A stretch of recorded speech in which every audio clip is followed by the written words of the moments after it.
Concepto de identidad. La identidad es la circunstancia de ser una persona o cosa en concreto y no otra, determinada por un conjunto de rasgos o características que la diferencian de otras. La identidad no es algo que se nos da por naturaleza, ni que se nos impone por memorando, pieza plástica, letra escrita o decreto. Es más bien un proceso individual y social, mediante el cual la subjetividad actúa con vistas a producir un sentido, que no viene dado ni se reduce al lugar social que se ocupa. Tampoco se limita a responder la gran pregunta existencial: ¿quién soy?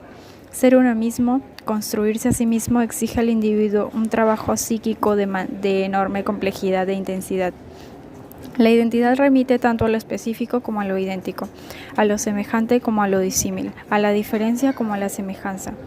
El concepto de identidad se articula entre la pertenencia y la singularidad.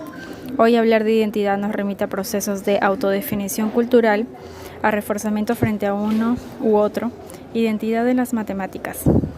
Cuando escoge el término matemático, identidad, para representar el concepto algebraico de igualdad, el principio de identidad es un principio clásico de la lógica y la filosofía, según el cual toda entidad es idéntica a sí misma. Por ejemplo, Jorge Alejandro es idéntico a sí mismo, el sol es idéntico a sí mismo, esta manzana es idéntica a sí misma. El principio de identidad es, junto con el principio de no contradicción y el principio de tercero excluido, una de las leyes clásicas del pensamiento. La relación de identidad numérica es una relación de equivalencia simétrica, reflexiva y transitiva. Sin embargo, a veces los filósofos han propuesto criterios de identidad que no respetan todas esas propiedades. En filosofía, la identidad es la relación que toda entidad mantiene solo consigo misma. Por ejemplo, en matemáticas, dos entidades son idénticas sí y solo sí. En todos sus elementos se verifican lo mismo. En cambio, en los clubes, los miembros pueden cambiar y el club permanecer el mismo. Los criterios de identidad muchas veces son vagos y llevan a paradojas, como la paradoja de Sócrates y la paradoja de Teseo. En un mundo en el que lo único permanente es el cambio, la identidad puede permanecer estática, inmutable, sin transformación alguna. Una mirada rápida a nuestro entorno nos permite de manera simple captar que tanto el cambio como la permanencia, o sea, la identidad y la diferencia, existen por igual en un mundo físico y conceptual. La identidad según John Clough. La identidad es una idea extraña, muy molesta para el científico, ya que mientras parece que atrae y apunta a cuestiones de primera magnitud, su definición resulta difícil. Cuando más deseamos definirla con precisión, menos lo conseguimos. Usando la fórmula gráfica del sociólogo americano Erving Hoffman, quien la compara al algodón de azúcar, como esa sustancia pegajosa que consigue que todo se le quede adherido y se enrolle a su alrededor.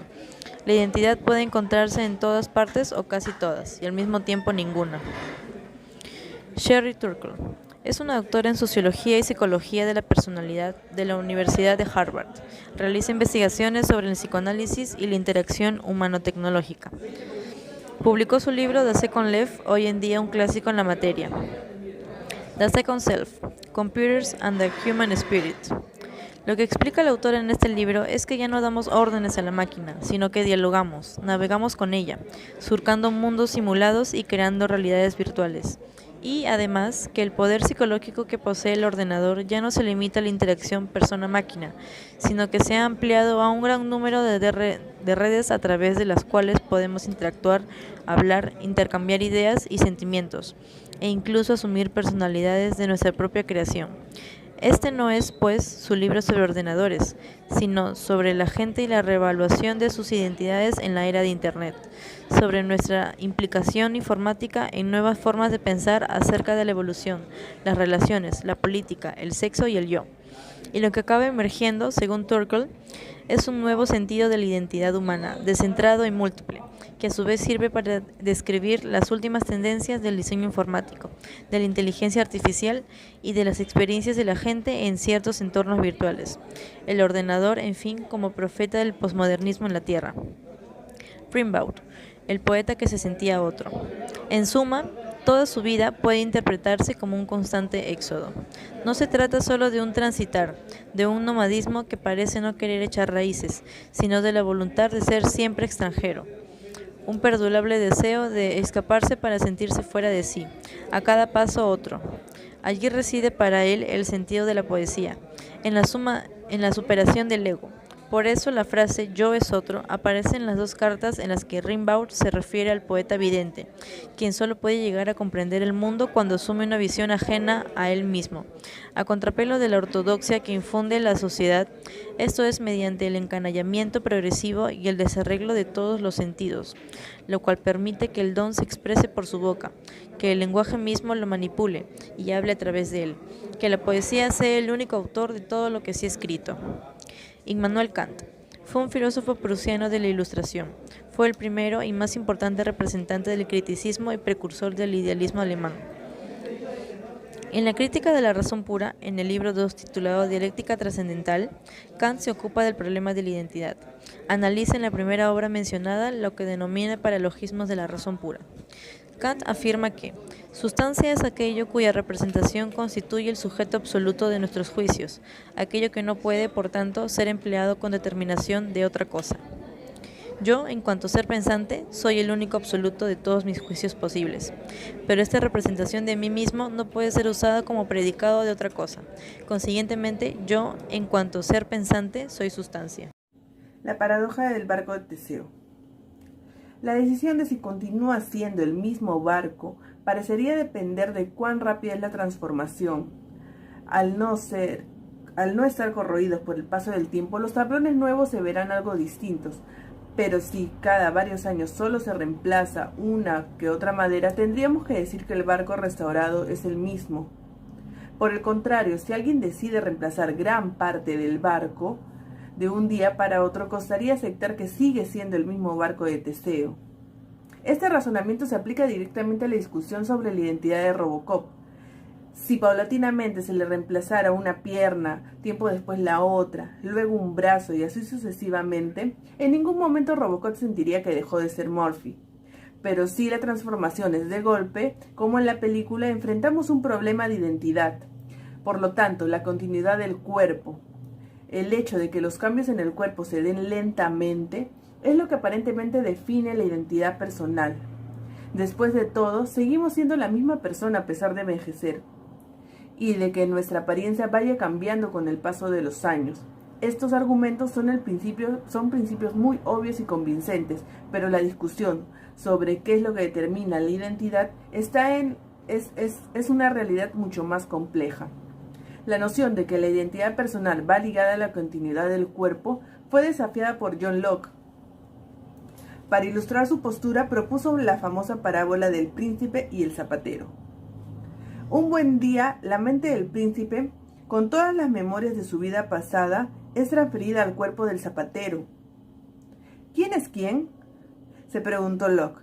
¿Pasará el zapatero a ser el príncipe ya que ahora lleva su mente? Locke argumentó que la identidad va ligada a la memoria, pues el príncipe seguirá reconociéndose como tal, aunque se vea en un cuerpo extraño. Esta visión es radicalmente opuesta a la que postulamos a partir de la paradoja de Teseo. Lo que define a la persona no es la continuidad de su cuerpo, sino su memoria. En la Metamorfosis de Kafka ofrece un ejemplo aún más contundente. Al despertar un día, Gregor Samsa nota que progresivamente va convirtiéndose en un abominable insecto, pero Kafka continúa naturalmente el relato en primera persona. Y no tenemos problema en asumir que a pesar de la monstruosa deformación de su cuerpo, Gregor y el insecto continúan siendo uno y el mismo. Por el contrario, nuestra percepción de identidad es muy distinta si la que cambia es la memoria.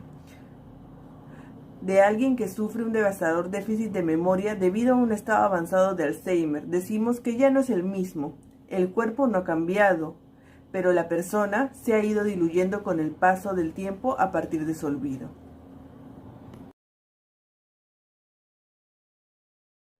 Para entender mejor lo que es el tema de la identidad, el uso de las paradojas es indispensable, y por ello pasaré a relatarles alguna de ellas. Primero, el río de Heráclito. Nos dice, ningún hombre puede cruzar el mismo río dos veces, porque ni el hombre ni el agua serán los mismos.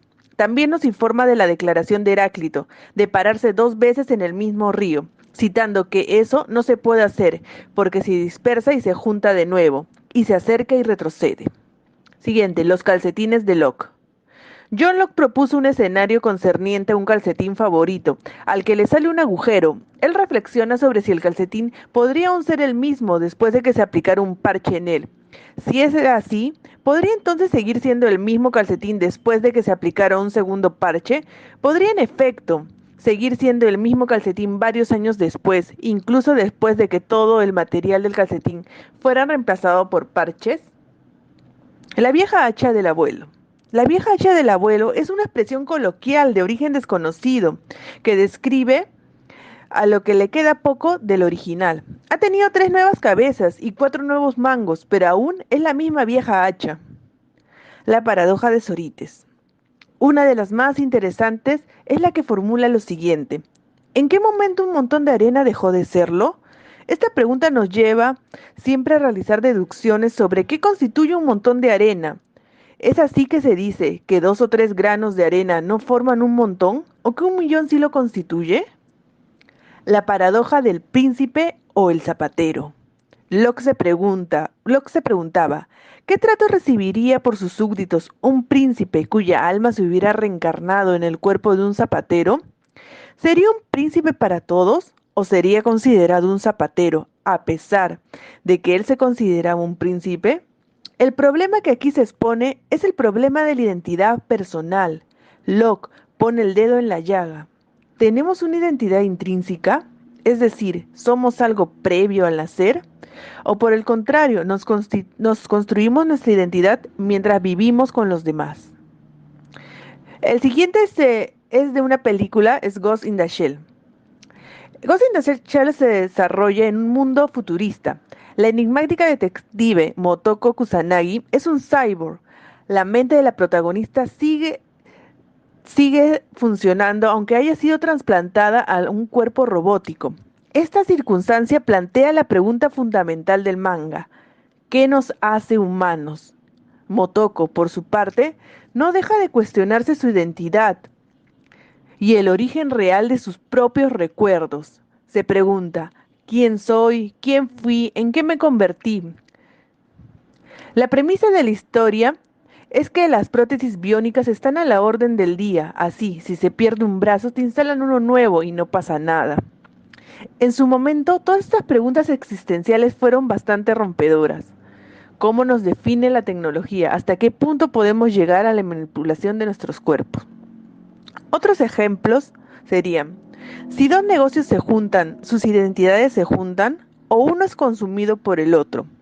De manera similar, el cuerpo humano constantemente crea, a partir de los materiales construidos, nuevas partes y componentes, células, mientras las células viejas mueren.